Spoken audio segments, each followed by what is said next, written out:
right, this is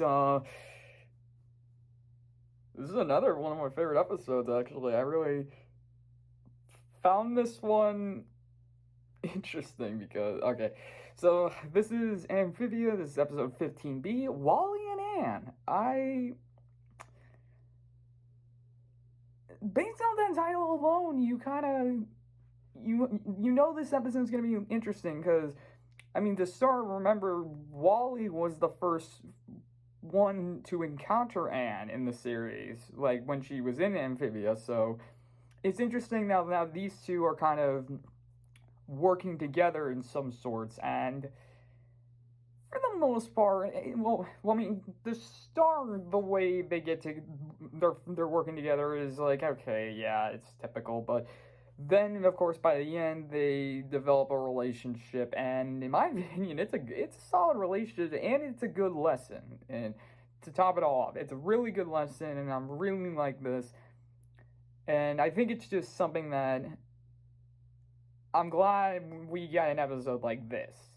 So it all starts when the family is out picking berries, and then Anne finds this what they refer to as the Mossman, except they don't believe, like, Anne's the only one that sees it, and she accidentally scares it off. And it's a nice majestic creature. It's actually a really nice majestic creature. It's like a combination of Groot and Sasquatch. If I really had to do it, because it feels like Groot when you see it. It doesn't talk, but it kind of moves like Sasquatch. Like, it sees loose. It sees Anne and it kind of runs off.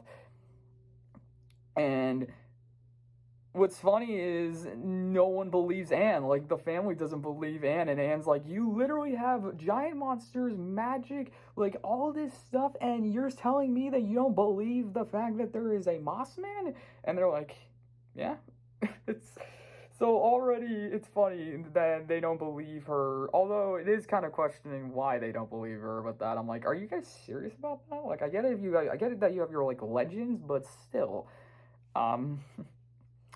But there's only one person in the entire town who does believe Anne, and that's Wally. Who you obviously can imagine why, because Wally's kind of the he's kind of the crazy one in this world.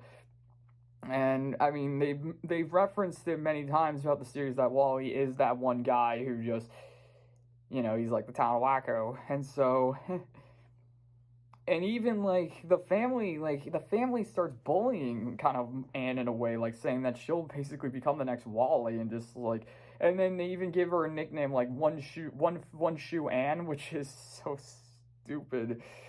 But it's like, it's technically true because she only has one shoe. But I'm like, what? Okay, yeah. So Anne really is really takes that to heart, though. Like, because she at first doesn't want to be compared to Wally, and she even has a nightmare about being like Wally. And she in her mind, she thinks the only way she can not be referenced like that is if she actually gets proof that the Mossman exists. So she goes.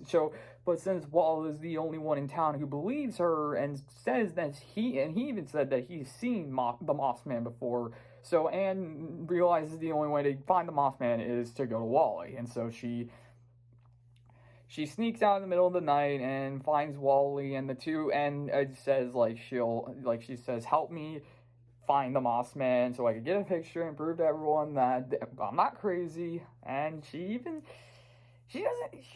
of goes at Wally a few times in this episode. It makes sense. I kind of knew what the lesson of the episode was going to be going when this was being set up, but I felt like, again, it's one of those episodes where I'm like, from what we've seen so far, would Anne really treat Wally like this? Or maybe it's just the fact that she doesn't want. Okay, it's weird.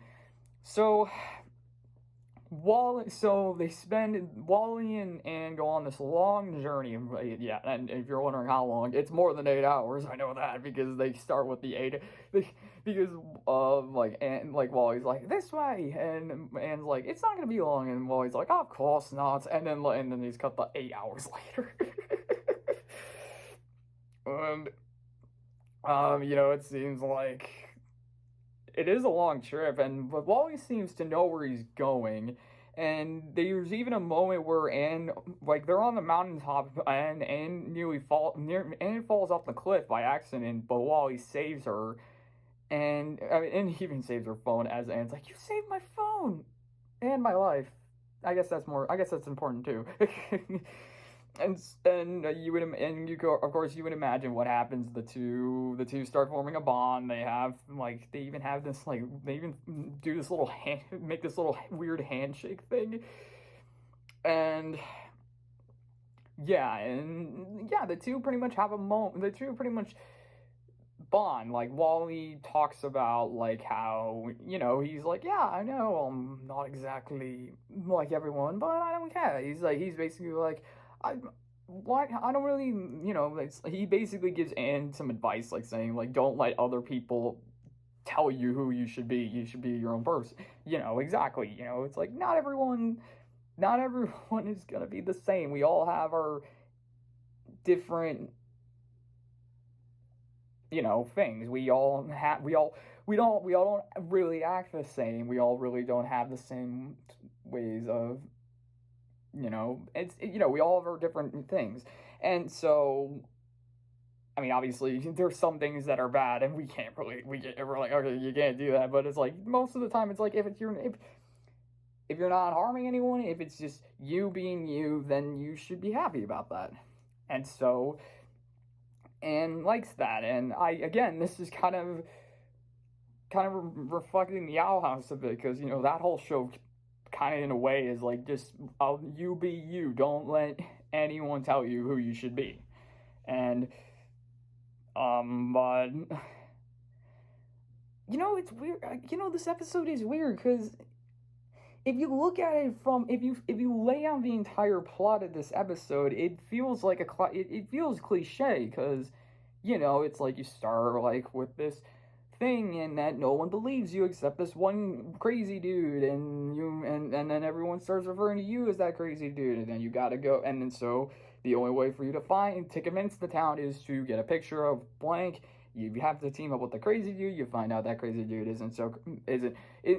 mean, they're crazy, but they're their own thing, and they accept that, and so you accept that. But then you run into the monster, you run into the creature, and something happens. You snap at the crazy person, and then the crazy person comes back, and then you have a chance to get the proof, or you have to, but then something happens to the crazy person, you gotta save them, so then you save them, and you lose your chance, and then, that's basically what this episode is, because, after then they have this nice moment, they find the Mossman, but once again, they scare him off, and I like how it's not because, Wally scared him off, it's actually this is a fun little twist. Wally's like, I can't believe it's actually real, and then Anne's like, wait, I thought you said you've seen one, and Wally's like, oh no, I've never, no, that was a lie. I thought, and he was basically like saying, I thought you were as crazy as I was, and yeah, so Anne pretty much snaps at Wally, being like, wait, you didn't believe me, you took me on this crazy journey, and like random journey, and yeah, it's like, if you think about it, yeah, it's kind of pure luck that they found this thing, if that's the case.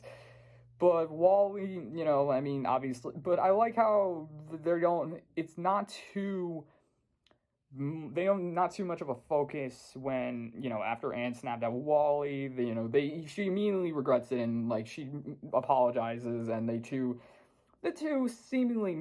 make up, and they once again find the Mossman, but they had to climb up the side of a mountain, or side of a cliff, and like I said, something happens. Wally, in this case, he slips and he's hanging on a branch, and so Anne is forced to save Wally and pretty much give up her chance of getting proof of that the Mossman exists. But you know, she realizes that, yeah, doesn't matter what everyone thinks, and you know, like, even though in some cases, yeah, she is kind of right in the situation. And you know, there's gonna be, and that's the thing, there's gonna be times in your life where you yourself know that you're right about something, but not everyone's gonna agree with you on it. Not one's ever gonna believe you on it, and it's not because, yeah, maybe it's because you don't have evidence. Maybe it's because blank or blank. Sometimes you just gotta accept the fact that people will not always agree with you on everything.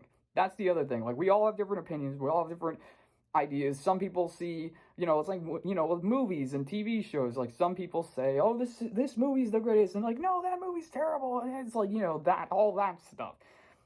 And so, you know, we just got to live with our opinions, and sometimes we just got to accept the fact that not everyone is going to agree or believe our side. And you know, that's pretty much what Anne gets out of this episode. And I like, again, I found Wally really funny in this episode. Like, he was, I don't know, maybe it's just the voice actor. I thought the person that voiced him was really good. It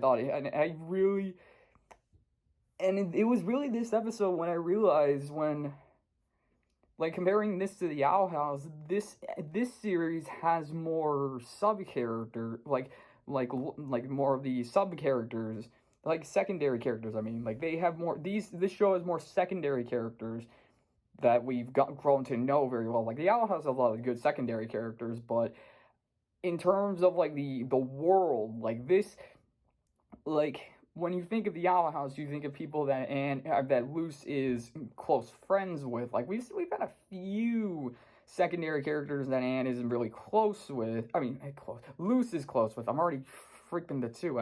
But in this show, like, you know, besides the, you know, like, everyone outside the family is pretty much the secondary characters. So we've gotten a lot of details behind each one. Like, I mean, it's so interesting to look at each of these characters and say, "Oh yeah, I remember the episode with that one. I remember the episode with that one. I remember the episode with that one." And that's the thing; they each have their own episode, and I think, and that's kind of the strength of having so many in this 11-minute episodes in a 22-minute gap.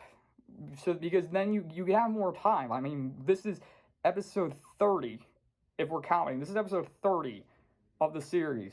And, you know, it's nice that we have some focusing on a secondary character, and it's just building on the story and building on these people, and like, you grow, you know, you feel like you're a part of this town more and more as the series goes on. And I like that. And I really appreciate, again, it's just, it's cool. It's a really cool thing, and I'm glad. Yeah, I've said too much. Okay. Yeah, so this is, I mean, this and the last episode, Night of the End, like, this as a whole, as a 22-minute run, this is probably one of my favorite episodes.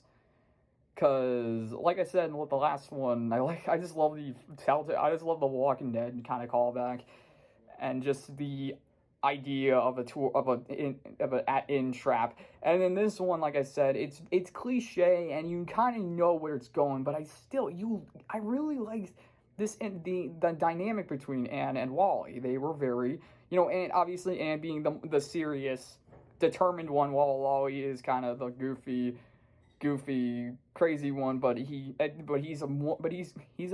good-hearted character. That's the other thing. He's, you know, like, when he's hanging off the branch, and he's not screaming for Anne to help. He's just saying, he's encouraging her to go get the picture, and that he'll be fine. Like, you know, he's like, "I'll be fine."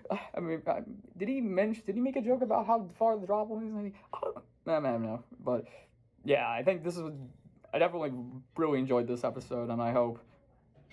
I mean, I imagine we'll have more episodes like this down the line, where we meet a secondary character and we have episode focus on a secondary character. And yeah, so yeah. I got nothing else to say. I really enjoyed this one, so hope you guys enjoyed this episode too. And we're getting close to the end of season 1, which means we're gonna get to season 2 eventually. All right. See you guys in the next one.